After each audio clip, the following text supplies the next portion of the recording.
MR constructions వాళ్ళు గుంటూరుకు 3 వైపులా 3 మంచి అపార్ట్మెంట్స్ నిర్మిస్తున్నారు. లాంలో రాధాకృష్ణ, గుజ్జనగూడలో యువి అర్బనైట్, తెనాలి రోడ్ లో కేవీ రెసిడెన్సీ. ఎంఆర్ కన్స్ట్రక్షన్స్ మీ ఇంటిని అందంగా నిర్మిస్తాం. అన్న ఎన్టీఆర్ దేశానికి అభివృద్ధి ఏంటో చేసి చూపించింది మన చంద్రన్న.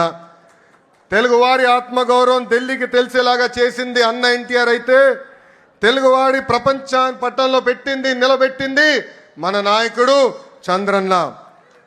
2 రూపాయలకే కిలో బియ్యం, నిరుపేదలకి పక్కా ఇల్లు, ఇంకో పక్కన మహిళలకి ఆస్తుల్లో సమాన హక్కు, ఇంకో పక్కన పెన్షన్ లాంటి అనేక సంక్షేమ కార్యక్రమాలు దేశానికి పరిచయం చేసింది టీడీపీ. చదువుకున్న యువకులని పెద్ద ఎత్తున రాజకీయాల్లోకి ప్రోత్సహించింది టీడీపీ. పటేల్ పట్వారీ వ్యవస్థని రద్దు చేసింది టీడీపీ. అందెందుకు బీసీలకి ఆర్థికంగా రాజకీయ స్వాతంత్రం కూడా తీసుకొచ్చింది మన టీడీపీ. మనకి గల్లీ పాలిటిక్స్ తెలుసు, ఢిల్లీ పాలిటిక్స్ కూడా తెలుసు.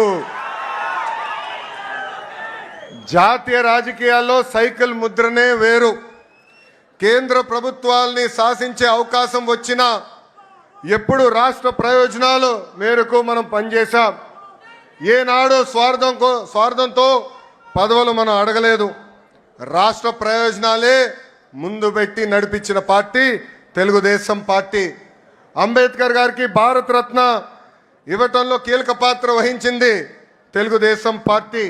అంతెందుకు ఆనాడు అబ్దుల్ కలాం గారిని రాష్ట్రపతి చేయాలని ప్రతిపాదించిన వ్యక్తి మన నాయకుడు చంద్రబాబు నాయుడు గారు. ఇంకా బాలయోగి గారిని పార్లమెంట్కే తొలి దళిత స్పీకర్ చేసిన ఘనత కూడా మన పార్టీ తెలుగుదేశం పార్టీది. హైవేల నిర్మాణం, విద్యుత్, టెలికాం, ఐటీ, డిజిటల్ పేమెంట్లో అనేక సంస్కరణలు కూడా తీసుకొచ్చిన పార్టీ తెలుగుదేశం పార్టీ.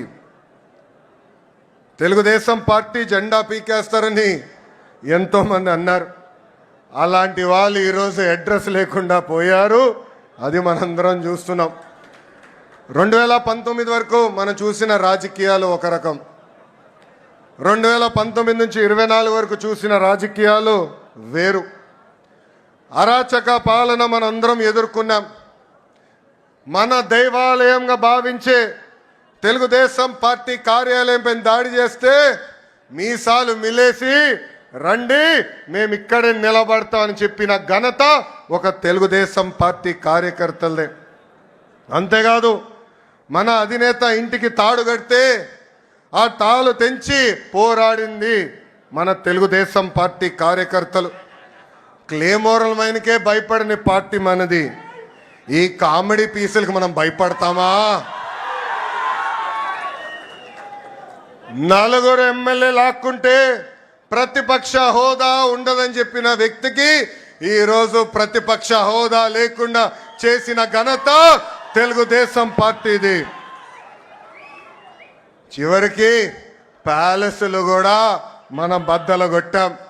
2024 ఎన్నికల్లో మన స్ట్రైక్ రేట్ కూటమితో కలిసి 94% సాధించాం. 58% ఓట్ షేర్ సాధించాం. అందరం కలిసికట్టుగా 8